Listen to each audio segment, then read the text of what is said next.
एक दूध वाली थी। सुनो, एक दूध वाली, उसका डेरी वेरी रही, खूब दूध घर में होता था, बेचती थी। तो दूध वाली सबको लीटर से नाप नाप के दूध देती है और पैसा लेती है। 1 लीटर का इतना नाप नाप के देती है। पर एक लड़का आता उसकी दुकान, उसे बिना नापे उसका बर्तन भर देती है, पैसा भी नहीं लेती और नापती भी नहीं, भर के देती है। ऊपर छत पर एक संत जी रोज उसको देखते थे। सबको तो नाप के देती है, सबको तौल के देती है, पैसे लेती है, पर एक लड़का रोज आता है, बिना नापे देती है, बिना पैसे लिए देती है। संत जी ने 2-4 दिन से ये देखा, संत जी को रहा नहीं गया, दौड़े दौड़े गए। अरे बिटिया, क्या है? तू सबको दूध देकर पैसा लेती है, नाप तौल कर देती है, इस लड़के को तू नाप तौल के नहीं देती। उस लड़की ने कहा, महाराज सब मेरे ग्राहक हैं, इसलिए सबको नाप तौल के देती लेती हूँ, पर ये जो लड़का है ये मेरा प्रेमी है, मैं इससे प्यार करती हूँ, और जहाँ प्यार है वहाँ हिसाब कैसा? जहाँ प्यार है वहाँ हिसाब कैसा? ये तो प्रेमी है, इसको तो बिना नापे देती हूँ, प्यार करती हूँ इससे, प्रेम है। तो जहाँ प्रेम है वहाँ गिनती नहीं कि 11 माला के, 2 माला के, 10 माला। प्रेम है तो फिर खूब प्रेम करो। ये फॉर्मेलिटियाँ हैं कि 2 माला, 4 माला, 10 माला। शुरुआत में कहा जाता है 10 माला करना है, क्योंकि स्कूल में पहली बार जब बच्चे 5वीं 10वीं पढ़ते हैं तो उनको होमवर्क दिया जाता है। होमवर्क इसलिए दिया जाता है कि अभ्यास बना रहे। ये होमवर्क है आपका, माला जपो, 10 माला जपो, ताकि अभ्यास बना रहे। और माला जपते जपते फिर बिना माला के चलते फिरते जिह्वा पर नाम सेट हो जाएगा ना, जिह्वा पर नाम सेट हो जाएगा, तो फिर चलते फिरते आपका नाम निकलता रहेगा।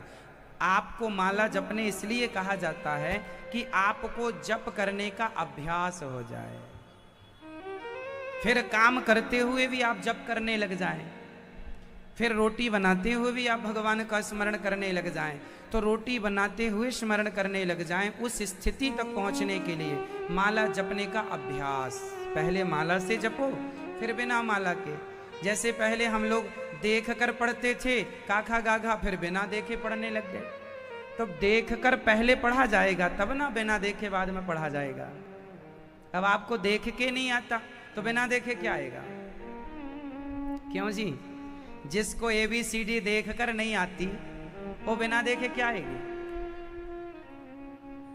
तो पहले देख के आप पढ़ो ABCD काखा गाघा, फिर बिना देखे पढ़ना काखा गाघा। पहले देख के जोड़ो 2 और 2 4, पहले देख लो, पहले ऐसे गिनो 2 और 2 2 3 4 4, 2 और 2 कितना? 4। बच्चे ऐसे ही करते हैं शुरू में, फिर जब बड़े हो जाते हैं तो 10 10 20 बता देते हैं, 25 25 50 बता देते हैं। अभ्यास, अभ्यास से नहीं तो कौन थे। हर चीज किससे आती है? अभ्यास से, हाँ या ना? पर अभ्यास के लिए शुरुआती दौर तो शुरू तो करना पड़ेगा, हाँ या ना? उसी तरह भगवान का नाम जहां प्रेम हो गया वहां काउंटिंग की जरूरत नहीं है, गिनती की जरूरत नहीं है। जब तक प्रेम नहीं है तो अभ्यास करो, शायद हो जाए। 11 माला जपो, भगवान के सामने बैठो, भगवान को नहलाओ, भोग लगाओ। इसलिए सब होता है कि भगवान से प्रेम हो जाए। भोग क्यों लगाते हैं भगवान को? कपड़े क्यों पहनाते हैं? क्यों नहलाते हैं? क्यों सुलाते हैं? क्यों? केवल इसलिए कि भगवान से किसी प्रकार प्यार हो जाए। अब तुम लिए सारी जिंदगी घूमो, प्यार व्यार ना करो तो लिए घूमना व्यर्थ है। सारी चीजें केवल इसलिए हैं शुरुआती दौर पे प्रेम हो बस। आपसे कहा जाता है भगवान जी को भोग लगा के खाया करो, क्यों? क्योंकि ये प्रेम हो भगवान से कि पहले उनके लिए बाद में हमारे लिए। इसी बहाने जुड़ाव हो लगन लगे भगवान में, किसी भी प्रकार लगे बस। अब सब करने पर भी प्रेम भगवान से नहीं हुआ तो सब बेकार है, फिर आपने सब केवल मजाक करते चले गए, टाइम पास। ठीक है मैया, मैया जी, पीछे वाली मैया, पीछे आवाज आ रही है कि नहीं? पूरी आ रही है आवाज? मैया, ओ मेरी माँ, जा रही हो? टाटा, जल्दी आना।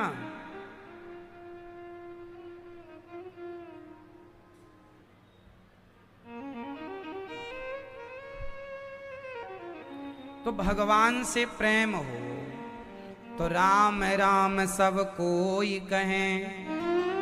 दशरथ 5 ज्ञानेंद्रियां हैं, 5 कर्मेंद्रियां हैं। कर्मेंद्रिय कौन कौन सी होती हैं? आप कर्म 5 जगह से करते हैं, वो कौन कौन सी 5 जगह हैं बताओ? हाथ, लेना देना, पांव, चलना फिरना, 2 हो गए। मुंह, मुख, बोलना बतलाना, 3 हो गए।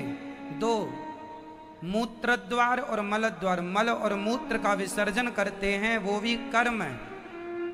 तो 5 ज्ञानेंद्रियां, 5 कर्मेंद्रियां, टोटल कितनी? 10। जब 10 इंद्रियां भगवान में लग जाएं, भगवान साध कर इंद्रियों को, एक बार कोई भगवान का नाम ले ले सच्चे प्रेम से, वो एक नाम करोड़ों के बराबर है। इसलिए एक नाम ही कोई ले ले श्रद्धा से, करोड़ों के बराबर। अच्छा, 10 इंद्रियों के ऊपर इन 10 को संचालित कौन करता है? आज मैं आपका कंप्यूटर आपको समझा दूं। शरीर एक कंप्यूटर है, शरीर कंप्यूटर है, कैसे काम करता है, कैसे ऑपरेट करना है इसे, आओ थोड़ा सा मैं आपको समझा दूं। आपके शरीर को आपको कैसे ऑपरेट करना चाहिए।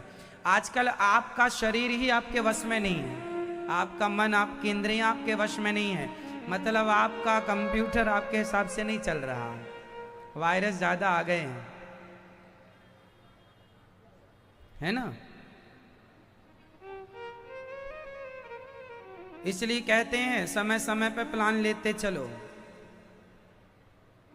सत्संग का, ताकि आपके अंदर के जो वायरस हैं ज्यादा फैल ना जाए, डैमेज ना कर दें, है ना, डिवाइस को। समझो,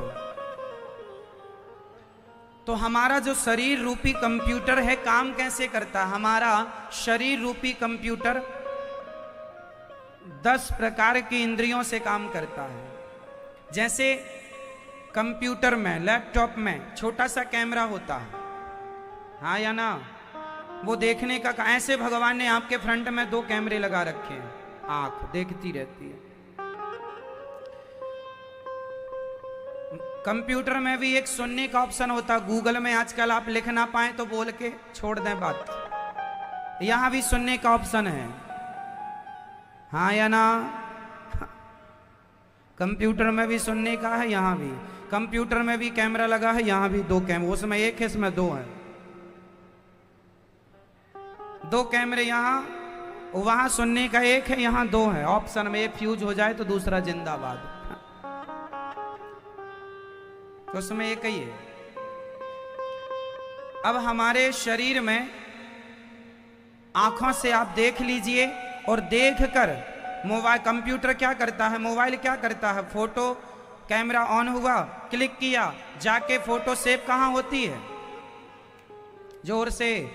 कैमरे का काम है फोटो को क्लिक करना, सेव करना काम नहीं है। सेव कहां होती है? सेव होती है जाकर के वो फाइल में जो हमने मेमोरी इत्यादि, या मोबाइल की हो या फिर आपने अलग से डाल रखी है मेमोरी कार्ड इत्यादि, वो जाके मेमोरी में सेव होती है। उसी प्रकार हमने आंखों से जो देखा, देखने का डिपार्टमेंट तो आंखों का है, सेव आंखें नहीं करती। सेव कौन करता है शरीर में, आप बताओ जोर से? मन। सेव कौन करता है? देखी आपने आंखों से जो देख लिया वो मन में सेट हो गया, कानों से जो सुन लिया मन में सेट हो गया। आपका मन मेमोरी कार्ड है। कितने जीबी का है ये आपका मन रूपी मेमोरी कार्ड? कितने जीबी का? जीबी क्या कहें साहब, कोई सीमा नहीं। करोड़ों जन्मों की फाइलें सेव पड़ी हैं इसमें, करोड़ों जन्मों की, डिलीट ही नहीं होती। इसलिए कहते हैं आप लोग मरने के पहले जितना कचरा आपने रख रखा है तुरंत डिलीट करने में लग जाओ। मरने के पहले सारा तेरा मेरा डिलीट हो जाए, एक मेरे तो गिरधर गोपाल रह जाएं। ये फाइल सेव कर लो, बाकी सब डिलीट कर दो अपने डिवाइस से, सब फॉरवर्ड मार दो, पूरा साफ करो अपना पूरा सिस्टम। हाँ या ना? उसने गाली दे दी, आपने वो भी सेव कर रखी है। 10 साल पहले सास ने गाली दी, बहू ने सेव कर ली। 25 साल पहले पति ने कुछ बोला, बहू ने पत्नी ने सेव कर लिया। आपको पुरानी 10 साल पुरानी बातें भी याद हैं। हाँ या ना? कहाँ सेव है ये सब चीजें? मेमोरी कहीं तो होगी तब तो सेव है, बिना मेमोरी के सेव कैसे होंगी? मन तुरंत आज ही अपना कंप्यूटर ऑन करो शाम कथा सुनने के बाद, और जितना कचरा सेव कर रखा है, गाली दी डिलीट करो, भला ने कह दिया, पत्नी ने कह दिया, पति ने कह दिया, सास ने कह दिया, कोई बात नहीं, पुरानी रात गई बात गई, सब डिलीट करेंगे और पूरा फ्रेश होके बिल्कुल मस्तिष्क खाली, टेंशन फ्री। कई लोग डिप्रेशन में, जिसको ज्यादा सेव हो जाता है ना, हैंग मारने लगता है, वो हैंग ही डिप्रेशन है। डिप्रेशन में चले गए, हैंग मार रही है मेमोरी, डिलीट किया कुछ नहीं, हम भरते जा रहे हैं। ये कैसे होगा, ये कैसे होगा? अरे डिलीट भी करो, कुछ सब होगा, सब भगवान करेंगे। हैंग मार रही है कंप्यूटर, मोबाइल सब हैक, कभी कभी हैंग मारने लगते हैं। ज्यादा आप डेटा सेव कर लो, हैंग हो जाएगा। आप लोग डिलीट विलीट कुछ करते नहीं है, और करोड़ों जन्मों की फाइलें भरी पड़ी हैं, तो हैंग हो गया, पागल हो गए, पागलों की तरह हरकत करने लग गए, हैंग हो गया सिस्टम। क्या हो गया है? आप खुद एक कंप्यूटर हैं चलते फिरते। ईश्वर ने आपको बढ़िया डिजाइन किया, हाँ या ना? उसको चार्ज करना पड़ता है, इसको भी चार्ज करना पड़ता है, हाँ या ना? उसको बैटरी चाहिए, लाइट चाहिए, इसको भी भोजन चाहिए, प्रसाद चाहिए। खाना पीना खाते रहोगे, सब काम करता रहेगा, और खाना पीना खत्म, बैटरी डाउन। क्यों? तो उस कंप्यूटर से एडवांस ये कंप्यूटर है। इसलिए आप लोग कानों से अच्छी चीज सुनो, आंखों से अच्छी चीज देखो, मुंह से अच्छी चीज बोलो, बुरा ना बोलना। सब सेव होती चलती है, मिलना होता है, हमें सब मिलेगा ये सब चीजें आगे चल के। इसलिए 10 इंद्रियों को, अच्छा 10 इंद्रियों के ऊपर कौन होता है? मन। 10 इंद्रियों को कंट्रोल कौन करता है? 10 इंद्रियां किसके अधीन होती हैं? जोर से, जोर से, जोर से। मन। आज देखने का मन नहीं है महाराज, आंखें भी बेचारी तब ही देखती हैं जब मन आज्ञा करे, आंख चल देख। हाँ हाँ मन लग रहा है, देख रहे। मन नहीं लगा, मन कहता मत देखो, नहीं देखेंगे, है ना? आप लोग वही देखते हैं जो मन का होता है, तो मन बोले तो देखना, नहीं तो नहीं देखना। आप सुनते वही हैं जो मन सुनाना चाहता। मन कहता अच्छा है सुनो, नहीं अच्छा चलो उठो। तो मन ही कान को चलाता है, मन ही आंख को चलाता है, मन ही आपकी वाणी से बुलवाता है। आपके मन में जो जो लोग कहते हैं ना, हमने अपने मन की कह दी। पत्नी ने जो कहा वो उसके मन की है, पति ने जो कहा वो उसके।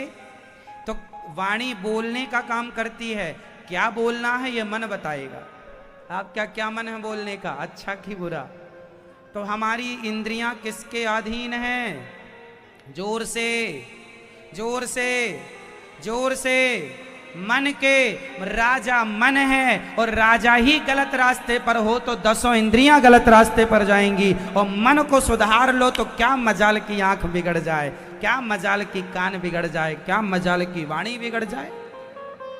मन राजा है, मन को साधो। मन रे मन तू सत्संग कर, चल मन भगवान के चरणों में चल। मन सही होगा तो मन के समझने से 10 चीजें और सही हो जाएंगी, और मन बिगड़ा तो 10 चीजें और बिगड़ जाएंगी। हाँ या ना? बोलो हाँ कि ना? मैया, ओ मेरी माँ, ओ पंचायती मैया, कहाँ वहां दीवार देख रही हो? देखो मन वहां दीवार में रखा है कि वो क्या है? ये मन ही है। बेटा बैठ के वीडियो बना लो।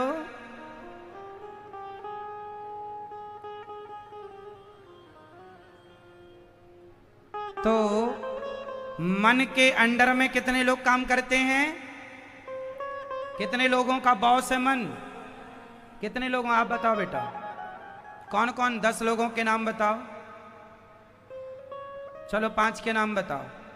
10 में से 5 के नाम आप बताओ। कितने लोगों के ऊपर मन काम करता है, कितने लोग इसके नीचे हैं? 5 के नाम बताओ आप।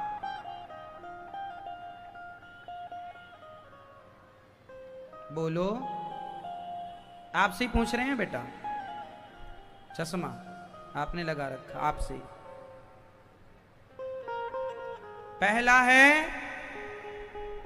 पहली है आंख। आंख किसके अंडर में रहती है? आंख किसके अंडर में काम करती है? मन जो चाहेगा वो देखेगी, मन नहीं चाहेगा। भाई लड़का, आप लोग शादी के लिए लड़का लड़की पसंद करते हैं तो फोटो में आप तो सिलेक्ट करते हैं, ये मन की नहीं है, ये नहीं पसंद नहीं है, मन की नहीं है। जो मन की, मन जिसको उंगली रख देगा ये है उसको फाइनल।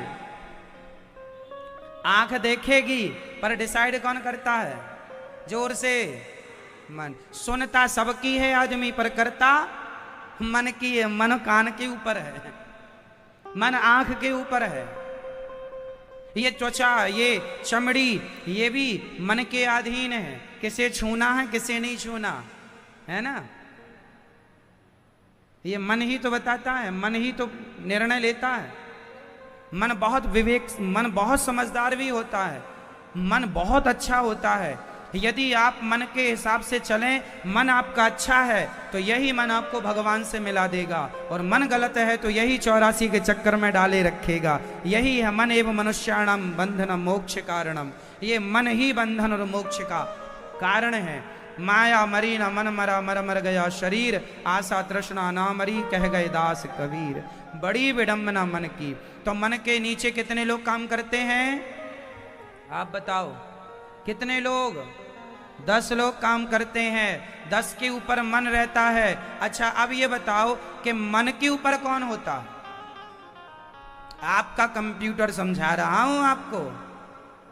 मन के ऊपर कौन रहता है आप बताओ? कौन? हाँ आप बताओ। नहीं, आत्मा नहीं रहती मन के ऊपर। आप बताओ, आप बताओ, आप बताओ मैया, आप बताओ। मन के ऊपर होती है बुद्धि। समझो अपने कंप्यूटर को। हम आपके शरीर की बातें कर रहे हैं। यह साइंस किसी यूनिवर्सिटी में नहीं पढ़ाया जाएगा। यह साइंस केवल यहीं पढ़ाया जाएगा। आप इस पर पीएचडी कर सकते हैं हमारी प्रत्येक बात पर। कुल मिलाकर मन के ऊपर होती है बुद्धि। मन संकल्प विकल्प करता है।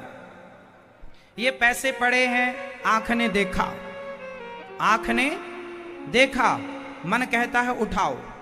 तभी मन ने बुद्धि ने मन को नहीं उठाओ, किसी का होगा, गिर गया होगा, आसपास होगा, ढूंढ रहा होगा। नहीं, मन कहता नहीं नहीं उठाओ। बुद्धि कहती नहीं, जिसका होगा वो ले जाएगा, अपन क्यों उठाएं, पाप लगेगा उठाएंगे तो, किसी का हम क्यों उठाएं। मन कहता नहीं चाय पानी, नहीं नहीं, बुद्धि कहती नहीं। मन संकल्प विकल्प करता है, उठाऊं कि नहीं उठाऊं, उठाऊं कि नहीं उठाऊं, खाऊं कि नहीं खाऊं, खाऊं कि नहीं खाऊं। बुद्धि निर्णय देती है उठाओ या नहीं उठाओ। यदि आपकी बुद्धि गड़बड़ है तो कह देगी उठा लो, और बुद्धि शुद्ध है तो कह देगी नहीं। जिसकी बुद्धि धर्म युक्त है वो बुद्धि निर्मल, कभी गलत काम नहीं करने देगी। मन गलत हो तो भी मन को बुद्धि कंट्रोल करती है यदि आप सत्संगी हैं तो, और यदि मन भी गलत बुद्धि भी गलत तो दोनों एक से। भाई बैंक में जो कैश जमा होता है हमारा तुम्हारा, उस कैश को जहां बैंक में रखा जाता है वहां की दो चाबियां होती हैं। एक मैनेजर के पास होती है और एक दूसरे के पास होती है। सिंपल है। हम अपनी बात करें, आप लोगों ने अपने बैंक में लॉकर ले रखा होगा, उसकी भी दो चाबियां होती हैं, एक बैंक के पास एक आपके पास। दोनों चाबी जब लगती हैं तब ताला खुलता है, वरना ताला दो चाबियों से खुलता है। उसी प्रकार जब मन भी गलत हो और बुद्धि भी गलत हो तब आदमी पाप करता है। यदि मन गलत हो, यदि बुद्धि अच्छी है तो भी आदमी बच जाता है, बुद्धि बचा लेती है पापों से। इसलिए कम से कम बुद्धि तो ठीक कर लो। एक गलत है तो दूसरा तो सही हो, दोनों ही गलत है। अच्छा, बुद्धि कैसे ठीक होती है? बुद्धि कैसे ठीक होती है? सत्संग से, कथाओं से। बुद्धि का अर्थ है संस्कार। बुद्धि के मायने हैं आप संस्कारी हैं, अच्छे हैं, आप गलत नहीं। मन गलत है तो भी आप नहीं करेंगे। अब जैसे फॉर एग्जाम्पल, जैसे किसी को शुगर की बीमारी है, शक्कर की बीमारी है, समझ रहे हैं, उसका मन है रसगुल्ला खाने का। डॉक्टर ने कहा खाओगे तो मर जाओगे, शुगर है। अब मन क्या कहता है? मन क्या कहता? खा लो, मरेंगे तो मरेंगे, कभी तो खाओ। ये हमारी माताएं 300 शुगर है फिर भी रबड़ी खाती रहती है, चाय पीती रहती है, पता है कि इंसुलिन लग रही है, फिर भी इनका कंट्रोल नहीं है जिह्वा पर। खाए जा रहे हैं, भले मर जाए, मरेंगे और क्या होगा। तो मन है ये तो कहता मरो, बहुत जी लिया। मन कहता है रसगुल्ला खाओ, पर बुद्धि कहती है नहीं, डॉक्टर ने मना किया है, खाएंगे, अभी 400 है, 600 हो जाएगी। डे बोले तो पई टाप हो जाओगे। तो इसलिए मन कहता है खा लो, मन कहता है खा लो, पर रोकता कौन है? जोर से। इसलिए बुद्धि स्ट्रांग है तो आप बढ़िया।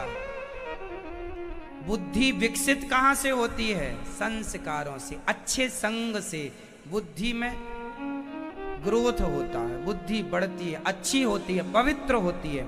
चलो समझ आ गई? बुद्धि नहीं आई? किस किस को बुद्धि समझ में आ गई? अभी सब रिवीजन कराएंगे हम आपको थोड़ी देर बाद, पूरा समझाने के बाद सबसे पूछेंगे एक एक बात। अब बताओ हमें कि बुद्धि के ऊपर कौन होता है? देखो ईश्वर ने एक एक बिठा रखे हैं ऊपर। बुद्धि के ऊपर कौन होता है? कौन बताएगा? आप बताओ मैया। मैया कह रही हैं आत्मा, आप बताओ मैया। दिमाग?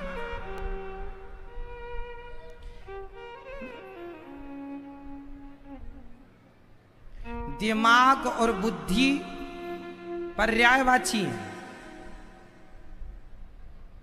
दिमाग और बुद्धि पर्यायवाची है। आप दिमाग से काम करो या बुद्धि से काम करो, एक ही बात है। आप बताओ जी, बुद्धि के ऊपर कौन होता है?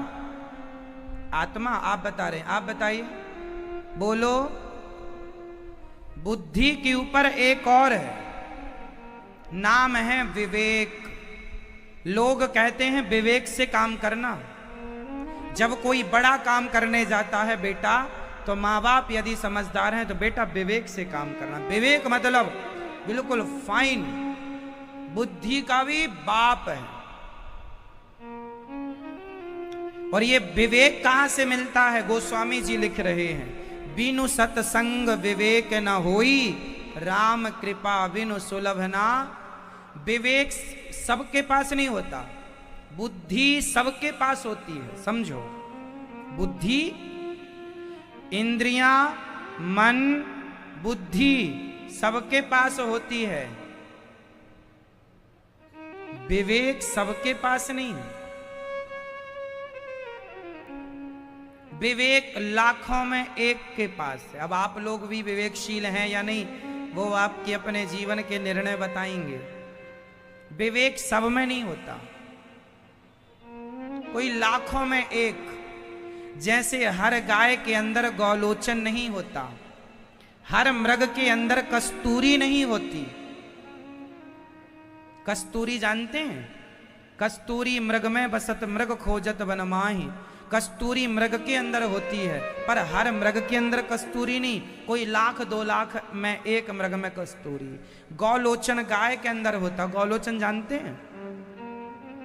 गाय के अंदर गौलोचन होता है, एक कीमती वस्तु होती है गाय के अंदर, जिसकी कीमत लाखों में होती है। वो खुशबू देता है।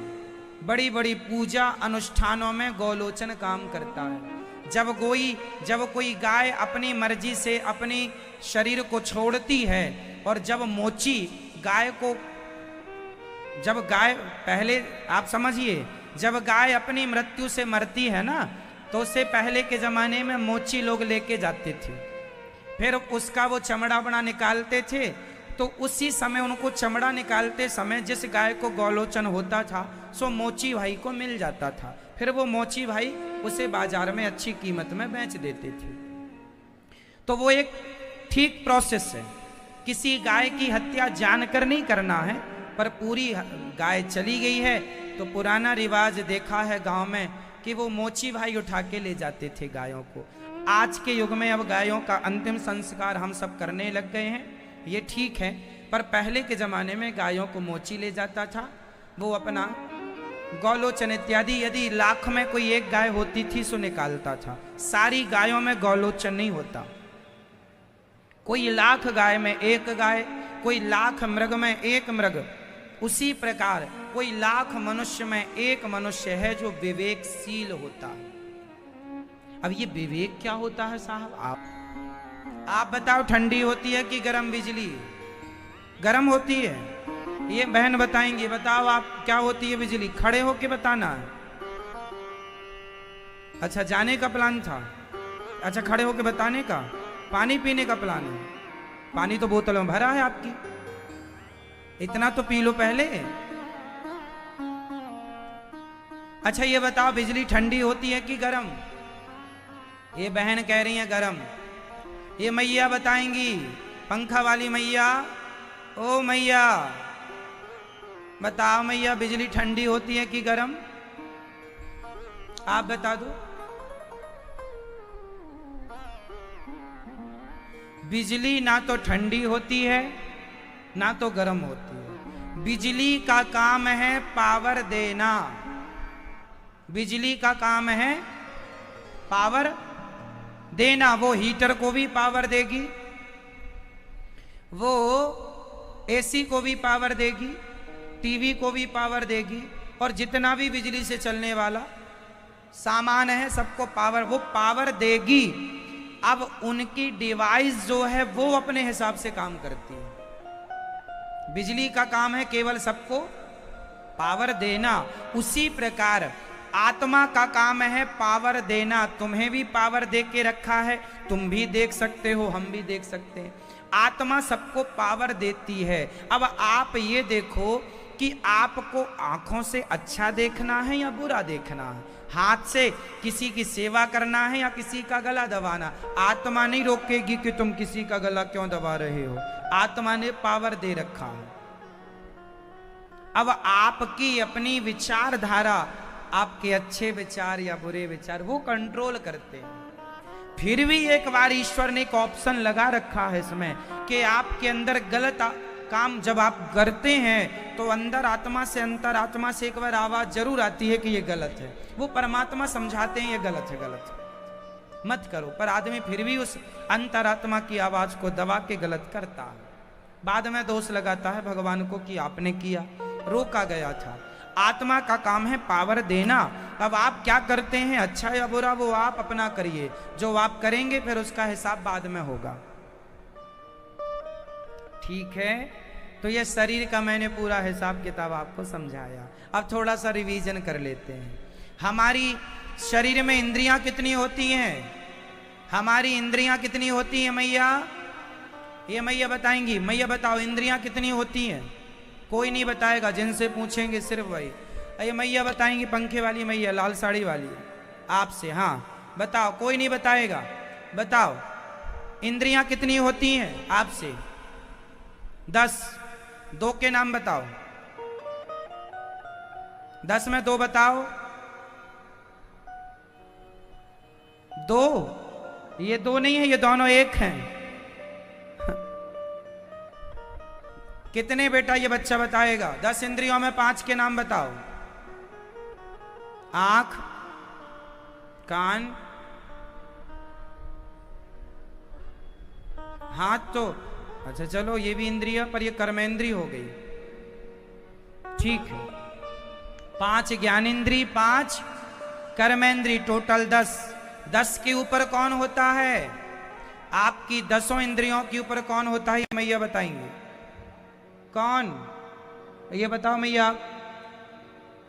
मन। 10 इंद्रियों को कंट्रोल कौन करता है? 10 इंद्रियां किसके सारे पर चलती हैं? मन के। मन किसके हिसाब से चलता है? बुद्धि के। और बुद्धि किसके हिसाब से चलती है? विवेक तो सबके पास है ही नहीं, तो आप यहां से सीधा आत्मा पे आ जाएंगे। जिसके पास विवेक होगा फिर वो विवेक वाले कम है ना, तो यहां बुद्धि से डायरेक्ट आत्मा। अच्छा, आत्मा के ऊपर परमात्मा है और परमात्मा के हिसाब से फिर ये संसार संचालित होता। तो ये शरीर की छोटी सी गणित थी जो हमने आपको समझाई। तो आप कहती हो मैया हमारा गुस्सा बहुत आता है, क्रोध बहुत आता है। ये क्रोध इसलिए आता है कि आपका मन अनकंट्रोल है। थोड़ा मन को कंट्रोल करिए, मन को ठीक कर लीजिए। एक मन को सवार लेने से, सुधार लेने से बाकी की बिगड़ी बातें अपने आप सुधर जाएंगी। सारी फसाद की जड़ है मन। मन की इच्छाएं पूरी हो जाएं तो खुश हो जाता है, और मन की इच्छाएं पूरी ना होएं तो गुस्सा आता है। अच्छा, क्रोध कहां से आता है? इच्छाएं पूरी ना होएं तो गुस्सा आता है। क्या ये सही है? क्रोध आने के 2 रास्ते हैं, एक मैंने बता दिया, एक आप बताओ। बताइए गुस्सा कब कब आता है? पहला, आपकी इच्छा पूरी ना हो तो गुस्सा आता। दूसरा रीजन बताओ, दूसरा कारण बताओ। आप बताओ मैया, आप। गुस्सा कब आता है? दूसरा कारण क्या है क्रोध आने का? बोलो। अपने मन की इच्छाओं पर, अपने मन का ना हो तो भी गुस्सा आता। ठीक कहा आपने, हमारे मन का ना हो तो भी गुस्सा आता है। वो तो वही बात हो गई, मन की इच्छाएं पूरी नहीं हुई तो गुस्सा आ गया। दूसरा कारण है अभिमान। जहां आपका एटीट्यूड हो, अभिमान हो, और जरा सा किसी का धक्का लग जाए, अरे हमें धक्का मारता, जानता नहीं हम कौन है, तो यहां गुस्सा एटीट्यूड के कारण आया। यहां मन की कोई गलती। क्रोध आने के 2 कारण होते हैं। एक तो इच्छाओं की पूरी ना होना, इच्छाओं की पूर्ति ना होना, इच्छाएं अधूरी रह गई, हमारे मन का ना हुआ, हमारे मन का ना होना, इच्छाओं की पूरी, ये एक ही बातें हैं, है ना। हमारे मन का नहीं हुआ तो गुस्सा आ गया, हमारी इच्छाएं पूरी नहीं हुई, हमारा तुमने सुना, हमने कहा था दाल बनाना, तुमने सब्जी बना दी, गुस्सा आ गया, हमारे मन का नहीं किया। हमने बोला था 9 बजे आना, तुम 10 बजे आए, गुस्सा आ गया। क्यों रे, लेट आता है ना, गुस्सा आ गया, क्योंकि हमारे मन का नहीं हुआ। ठीक है, तो एक तो होता है मन के कारण क्रोध आना, मन की ना होना तो गुस्सा आना। दूसरा है एटीट्यूड, अभिमान, ईगो, दर्प, घमंड के कारण गुस्सा आता है ना, है ना। बहुत ज्यादा वीआईपी आदमी है, बड़ा अभिमानी आदमी है, और उसके आगे आगे कोई चलने लग जाए तो गुस्सा, आगे आगे पीछे चल, गुस्से में आ जाता है, आगे आगे चलता है, फिर पीछे चल। हाँ, इसलिए कहावत है, बड़ों की अगाड़ी और घोड़े की पछाड़ी से बच के रहना चाहिए। बड़ों के आगे आगे ज्यादा नहीं जाना चाहिए और घोड़े के पीछे नहीं रहना चाहिए, कब लात मार दे कोई भरोसा नहीं है। घोड़े की पछाड़ी और बड़े की अगाड़ी, ये कहावत बड़े बुजुर्गों ने बनाई है। आप जानते हैं इस कहावत को? बड़ों के आगे आगे नहीं ज्यादा घूमना चाहिए। ज्यादा आगे आगे, बॉस के आगे आगे बहुत घूमोगे तो वो बोल देगा, क्यों बड़े आगे आगे घूम रहे हो, तुम्हारा काम हुआ, ले लेगा अपने कोपची में। थोड़ा बच के दूरी बना के रखो। बड़े की अगाड़ी, राजा के आगे आगे, राजा की दोस्ती भी भली और दुश्मनी भी, राजा की दोस्ती भी बुरी और दुश्मनी भी बुरी। जैसे पुलिस की दोस्ती भी बुरी और दुश्मनी भी बुरी, ऐसा लोग कहते हैं, हम नहीं कहते हैं, है ना। लोग कहते हैं कि राजा की दोस्ती भी बुरी और दुश्मनी भी बुरी। बीच में रहो, ना ज्यादा दोस्ती ना ज्यादा दुश्मनी, बीच में अपना काम से काम किया, दूर। आगे आगे आगे आगे आगे आगे घूमेगा तो नुकसान है। आज तो मैं बड़े पद में बैठा देगा, कल उठा के छोटे पद में बैठा, चल वहां, आगे आगे होता है।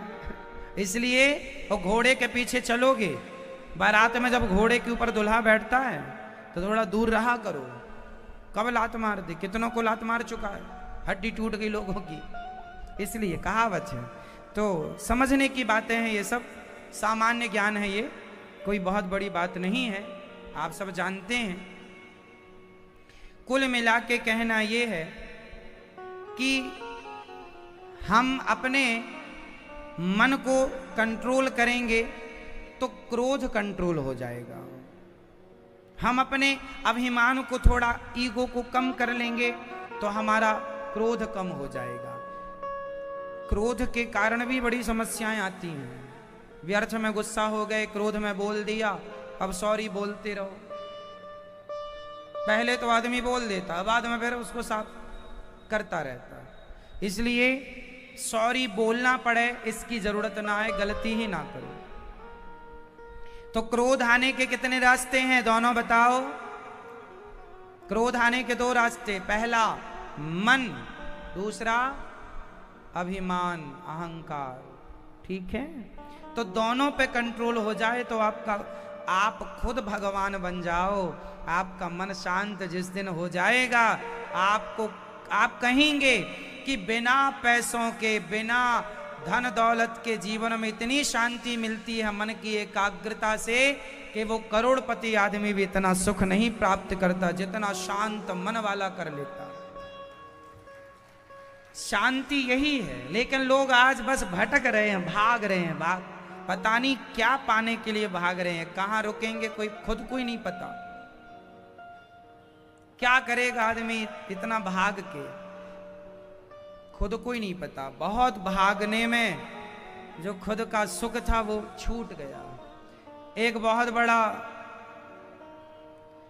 एक गोल्ड मेडलिस्ट व्यक्ति था, सबसे फास्ट दौड़ता था, कई बार गोल्ड मेडल जीते, कई बार गोल्ड मेडल जीते। एक दिन उसके घर में कोई चोर घुस गया और वो बहुत तेज दौड़ता था, पूरी दुनिया में सबसे तेज दौड़ने वाला व्यक्ति था वो। उसके घर में चोर घुस गया। अब चोर को पता नहीं कि हम किसके पाले पड़ रहे हैं। अब चोर गया, चोरी करके भागा तो वो जाग गया। अच्छा चोर भाग रहा, भाग तू भाग। अब चोर बड़ी जोर से भागा, उसको लगा अब तो मरेंगे, तो चोर ने भी जान लगाई, भागा भागा भागा। काफी देर तक चोर भागा तो इसने सोचा कि मैं इतना तेज दौड़ने वाला चोर के पीछे हो गया। इसने भी बड़ी जोर लगाई, ए चोर, बड़े बड़े लोग मुझे हरा ना पाए और तू मुझे पीछे दौड़ा रहा है। उस रेसलर ने जोर दौड़ लगाई, तेज दौड़ा, चोर के आगे निकल गया। चोर के आगे निकल गया, दौड़ता दौड़ता दूसरे गांव में पहुंच गया। लोगों ने कहा, अरे सवेरे सवेरे यहां, अरे बोले चोर आया था, घर में घुसा, हमसे आगे आगे दौड़ रहा था, हमको लगा इसको तो पीछे छोड़नी चाहिए। तो कहां छोड़ दिया? बोले पीछे रह गया, हमने उसको भी पीछे छोड़ दिया। तो दौड़ने में आप एक्सपर्ट हैं, इसका मतलब ये नहीं कि जिसको पकड़ने निकले हैं उसको पीछे छोड़ दिया। बस यही हालत हमारी है। हम भी भगवान को पकड़ने निकले थे, बस भगवान पकड़ में नहीं आए, दुनिया को पकड़े बैठे हैं। ये पकड़ लिया, ये पकड़ लिया, ये मेरा, ये मेरा। जिसको पकड़ने आए बस वो ही रह गया है। तो हम भी दौड़ दौड़ में आगे आ गए। हम भी भगवान के घर से जब चले थे तो भगवान को ही पाने निकले थे, लेकिन इतना तेज दौड़े कि हम लोग, भगवान तो पीछे ही रह गए, आगे निकल गए। इच्छाएं इतनी बढ़ गई कि उनका अंत ही नहीं हो रहा। शरीर का अंत होने को आया, लेकिन इच्छाओं का अंत दिखाई ही नहीं पड़ रहा। बाल पक गए, बाल झड़ गए, शरीर बूढ़ा हो गया, चमड़ी झूल गई, लेकिन इच्छाएं अभी जिंदा हैं। तो ये और पा लेती, ये और मिल जाता, ऐसा और हो जाता। इच्छाएं, ये इच्छाएं आपको सारी जिंदगी सताती हैं। और आपको लगता है पड़ोसी सताता है। ना किसी को पड़ोसी सताता है, ना किसी को बेटा सताता है, ना किसी को पत्नी सताती है, ना किसी को पति सताता है। सबसे ज्यादा सताती हैं तो हमारी खुद की इच्छाएं। काश इनका हम अंत कर दें तो सारी समस्याओं से बच जाएं, लेकिन जीवन का अंत हो जाता है, इच्छाओं का हो नहीं पाता। विडंबना बहुत बड़ी है। सही है ना मेरी माँ? ठीक है। तो आप में से कितने लोग अपनी इच्छाओं को कम करेंगे, अपने घमंड को कम करेंगे, अपने मन को कंट्रोल करेंगे? आप नहीं करोगी मैया? हाँ,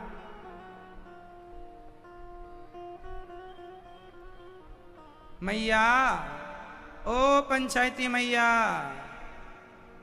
कम करोगी अपने घमंड को? बात बात में गुस्सा। तो भगवान देखो, धुंधकारी मारा गया। मनुष्य का धर्म क्या है, यहां से भागवत जी की शुरुआत होती है। जन्माद्यस्य यतोन्वयादितरतश्चार्थे सुभिज्ञः स्वराट् तेने ब्रह्म हृदय आदि कवये मुह्यन्ति यत्सूरयः तेजो वारि मृदां यथा विनिमयो यत्र त्रिसर्गो मृषा धाम्ना स्वेन सदा निरस्तकुहकं सत्यं परं धीमहि। भगवान के चरणों में बारंबार नमस्कार, जो सत्य स्वरूप हैं, आनंद स्वरूप। हम मनुष्यों का धर्म क्या है? हम मनुष्यों का धर्म है सत्य बोलना। सत्यम ब्रूयात् प्रियम ब्रूयात्। शास्त्रों का सार क्या है? भगवान के नाम को ले जपना। 4 वेद 6 शास्त्र में बात मिली है 2। दुख दीन है दुख होता है, सुख दीन है सुख होए। सुख देने से सुख मिलता है और दुख देने से, यही सार है। सुख देने से क्या मिलता है? जोर से। आप में से कितने लोग आज सुखी हैं? हाथ उठा लो। आप लोग सुखी हैं अपने घर परिवार में? यदि आप सुखी हैं तो आपने जरूर पिछले जन्म में किसी को सुख दिया होगा, इसलिए आपको भी सुख है। चलो हाथ नीचे। अब आप ये बताओ, आप में से कितने लोग दुखी हैं? हाथ उठा लो। दुखी हैं? कोई नहीं है। लो, भागवत सुन के कोई दुखी होता ही नहीं है। आपका किसी का हाथ नहीं उठा रहा, कोई दुखी नहीं है। जो भागवत सुने वो दुखी क्यों, और जो भागवत नहीं सुने वो ही दुखी है। जो आज दुखी हैं, यदि आप दुखी हैं, जरूर आपने किसी को दुख दिया होगा, तो आपको मिल रहा वापस। पेड़ बोए बबूल का तो आम कहां से आए। एक दिन भगवान जी मेरे सपने में आए और बोले, क्यों अनिरुद्धाचार्य, क्या हो रिया है। मैंने कहा, भगवान सारा देश रो रिया है। क्यों रो रिया है, पूछा भगवान ने। मैंने कहा, खाना चाहता है आम, खाना चाहता है आम, और बबूल बो रिया है, इसलिए देश रो रिया है। खाना चाहता है आम और बोता क्या है, बबूल, इसलिए रोता है। आपके सुख के जिम्मेदार भी आप हैं, आपके दुख के जिम्मेदार भी आप हैं, आपके हंसी के जिम्मेदार भी आप हैं, आपके आंसुओं के जिम्मेदार भी आप हैं। इसलिए न देना दोष किस्मत को, विपत्ति तो सब पे आती है। जो किया है भोगना पड़ेगा। हंस के भोग लो, रो के भोग लो, है जी। क्यों मैया, बूढ़ी बूढ़ी मैया को हम कहते हैं, हम आपको कहते हैं, खड़े होके पानी ना पिया करो, घुटनों में दर्द हो जाएगा बुढ़ापे में। नहीं मानेंगे, पिएंगे, और बुढ़ापे में रोएंगे, बहुत दर्द है महाराज घुटनों में। हाँ, कहा था कि पानी ना पीना खड़े होके, माना, नहीं माने, तब रो। कर्म किए हो सो कौन भोगेगा। खूब पिज्जा बर्गर उल्टा सीधा खाया, पेट में कर लिया कचरा जमा। अब डॉक्टर बोले खाना मत, ये नहीं खाना, वो नहीं खाना।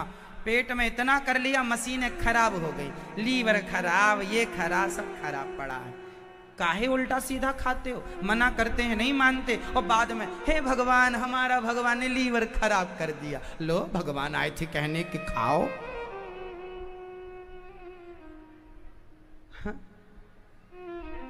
मना करते हैं, मानता नहीं आदमी। कहते हैं झूठ ना बोलो, पाप लगेगा, नहीं मानते, बोलते हैं, और बाद में नरक जाते हैं, भोगते हैं, कष्ट पाते हैं। अरे हम तो बहुत कष्ट पा रहे हैं। काहे झूठ बोलते हो, मना किया था, नहीं बोलना है, क्यों नहीं माने, भोगो। जैसा किया है वैसा भोगो। तो भगवान शास्त्रों का सार। अच्छा बताओ, भगवान सगुण है कि निर्गुण है, भगवान साकार है कि निराकार है। भगवान दोनों हैं, साकार भी है, निराकार। भगवान का नाम क्या है आप बताओ, कोई नहीं बताएगा, आप बताओ। भगवान का नाम क्या है, अंतर्यामी।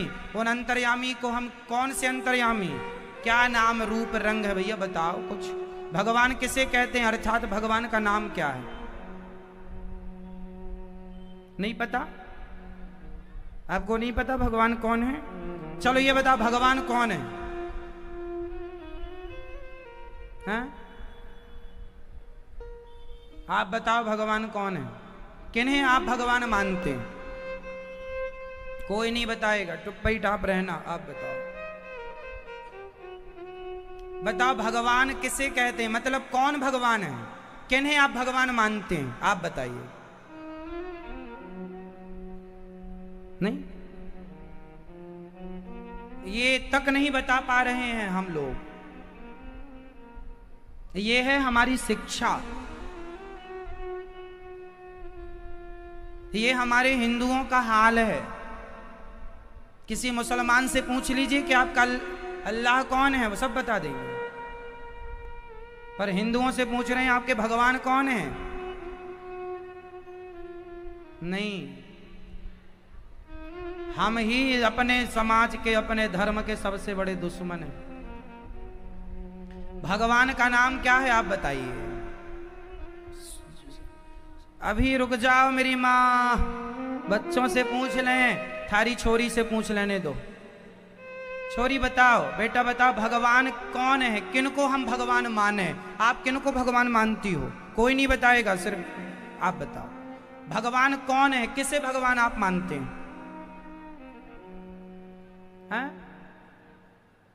किनको नाम? सारे भगवान। तो सारे में महाराज एक का नाम तो बताओ।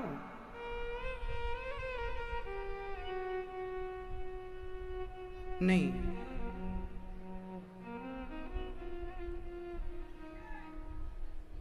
मेरी उम्र जा रही है यही बताते बताते, रोज 10-5 बार बता देता हूं, इसलिए कि आप भी अपने बच्चों को बताया करो थोड़ा ज्ञान। इसलिए कहता हूं कथाएं सुना करो यूट्यूब पर, थोड़ा यूट्यूब पर, टीवी पर ना सुन पाओ यूट्यूब पर अनिरुद्धाचार्य जी डाल लो, चलते रहो, गाड़ी वाड़ी चलाते रहो, काम करते रहो, संस्कार बने रहेंगे कथाओं के, पता लगेगा भगवान कौन है। यूट्यूब पे अनिरुद्धाचार्य डालो, ऐसे चैनल खुल के आता है, सब्सक्राइब कर लो। 75 लाख परिवार पूरे हो गए हैं यूट्यूब पर। आप भी चैनल को सब्सक्राइब करके जुड़ जाओ। अच्छी जगह से जुड़ना चाहिए, बुरी जगह से तो आदमी जुड़े ही। यूट्यूब पर गौरी गोपाल आश्रम, गौरी गोपाल टीवी करके चैनल है, उन्हें भी शेयर कर लो, सब्सक्राइब कर लो, ज्ञान मिल जाएगा। हमारे भगवान कौन है, हम भगवान किसे मानते हैं? हमारे भगवान हैं भगवान श्रीमन नारायण। आप नारायण कहो, राम कहो, कृष्ण कहो, बिहारी जी कौन है? आप बताओ, बिहारी जी कौन है? भगवान है। तो आपने क्यों नहीं बोला कि बिहारी जी भगवान है? राम कौन है? कृष्ण कौन है? बेटा बताओ, राम जी कौन है? कृष्ण जी कौन है? तो क्यों नहीं बोला आपने? ये नाम लेने में क्या दिक्कत? इसलिए गुड मॉर्निंग, गुड आफ्टरनून नहीं, राम राम बोला करो, राम राम, जय श्रीमन नारायण, जय श्री कृष्णा। संस्कार तो यहीं से बिगड़ रहे हैं। सवेरे से बस good morning, good morning, good afternoon, good night, लो सोते तक यही सुनने को मिलता है। अरे जय श्रीमन नारायण बोला करो भैया, जय श्रीमन नारायण भैया, जय श्रीमन नारायण, सीताराम, राधे श्याम, है ना, ओम नमः शिवाय, जो आपको अच्छा लग जाए बोल लो। और आप लोग जितने मम्मी पापा बैठे हैं, माँ बाप, हाथ जोड़ता हूं, समझाओ अपने बच्चों को, थोड़ी सी संस्कृति संस्कार दो, संस्कारहीन ना बने, कम से कम भगवान को तो जाने। कल को कोई अंग्रेज तुमसे पूछ ले कि तुम्हारे भगवान कौन है, तो वहां भी चुप रहोगे, तब तो हिंदू धर्म को अच्छा ऊपर ले जाओगे आप। कल को कोई मुसलमान पूछ ले आपसे, क्यों जी बताओ आपके भगवान कौन है, तो चुप रहोगे तो क्या सोचेगा लोग कैसे हिंदू हैं। मुसलमान के छोटे से बच्चे को पूछ लो कि क्या होता है, सब बता देगा। वो अपने धर्म के प्रति बड़े जागरूक हैं। ईसाई लोग हर संडे जाते हैं चर्च में, बड़े जागरूक हैं, और हम लोग 25-25 साल, 50-50 साल के हो रहे हैं, लेकिन कोई जागरूकता नहीं है कमाने खाने के सिवा। पेट भरना तो सुअर भी जानता है, और बच्चे पैदा करना वो तो थोक में करता तुमसे ज्यादा। खाना, सोना, बच्चे पैदा करना, 3 काम सुअर भी करता, तुमसे अच्छा करता। यही करने आए हो तो फिर भगवान अगले जन्म में सुअर ही बनाएगा। इसलिए सनातन धर्म को जानो, अपनी संस्कृति को पहचानो, अपने धर्म को जिया करो। हमारा धर्म क्या है, हमारे राम कौन है, हमारे कृष्ण कौन है, समझो, समझाओ अपने बच्चों को। और ये लोगों बच्चों की गलती नहीं है, माँ बाप की गलती, गलती माँ बाप की है। पोयम याद करा दी, लेकिन आज तक रामचरितमानस की चौपाई याद नहीं कराई, गीता का एक श्लोक याद नहीं कराया, पता ही नहीं कि गीता का पहला अक्षर क्या है। बताओ आप में से कौन बताएगा कि गीता का पहला अक्षर क्या है? बताओ, गीता का पहला अक्षर क्या है? मैया बताएंगे, आप बताओ। ओम नहीं, आप बताओ। गीता का पहला अक्षर बताओ। नहीं, आप बताओ। गीता का पहला अक्षर है धर्म। कहां से शुरू होती है गीता? धर्म क्षेत्रे कुरुक्षेत्रे समवेता युतुत्सवा। धर्म क्षेत्रे, धर्म से, धा गीता का पहला अक्षर है धर्म। धर्म से शुरू होती है गीता। रामचरितमानस का पहला अक्षर क्या है? रामचरितमानस कहां से शुरू होती है? रामचरितमानस शुरू होती है वा वर्णानाम अर्थ संघानाम रसानाम छंदसामपि मंगलानाम च कर्तारौ वंदे वाणी विनायकौ। वाह वाह वाह ब्रह्म सूचक है, इसलिए वाह शब्द से वर्णानाम अर्थ संघानाम। वाह वाह ब्रह्म सूचक। शुकदेव जी की भी बात पहली वाह से शुरू होती है। वरीयाने सते प्रश्न कृतो लोकहितम नृप। भागवत शुरू होती है, पहला अक्षर है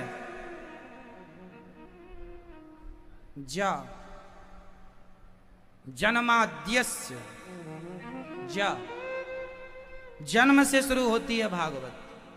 लोग कहते हैं बूढ़े आदमी को भागवत सुनना चाहिए ना, भागवत की पहला अक्षर कहता है जन्म। जन्माद्यस्य, जन्म लेने के बाद समझदार बच्चा हो तब से भागवत सुनवाना शुरू कर दो, संस्कार बन जाएंगे। जन्मा, यहां से शुरू होती है भागवत, बुढ़ापे से नहीं शुरू होती। जन्मा, इसलिए कथा बूढ़ों को भी बच्चों को भी सुनवाया करो। जन्माद्यस्य।